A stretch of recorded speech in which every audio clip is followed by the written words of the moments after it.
Gandang araw mga ka-farm vet. Nandito tayo sa ating bakahan ngayon at i-check natin ang ating mga baka kung okay sila.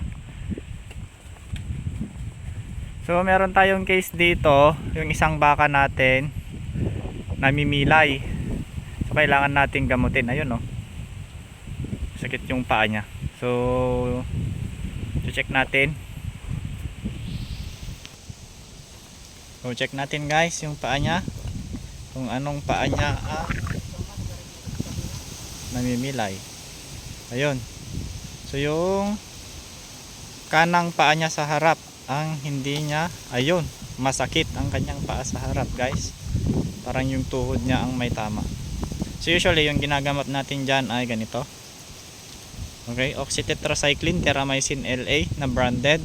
Susubukan natin kasi possible na pag mga ganito nagkakaroon ng infection sa kanilang mga joints, yung mga tinatawag natin na mycoplasma o actinobacillus.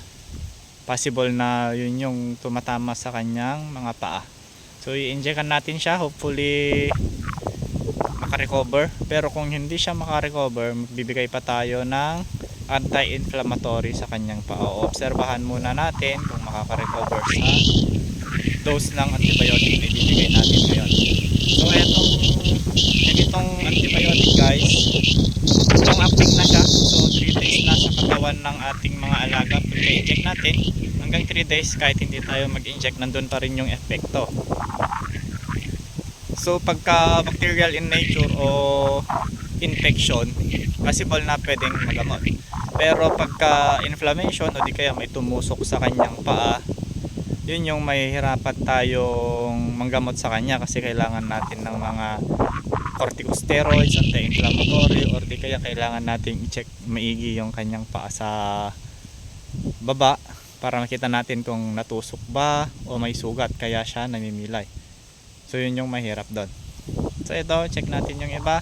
Kinakain nila ay ang pinagtreseran ng mais. So yun yung paborito nila, lalo na ngayon dito sa aming pasture land, wala nang makain.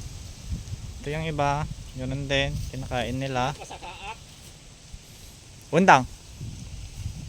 Ayun, so gagamutin natin and then update namin kayo kung magiging okay siya o magi-improve or anong mangyayari pagkatapos ng 3 araw. Okay guys, thank you, and kung may mga katanungan kayo, please comment in the comment section below. Thank you.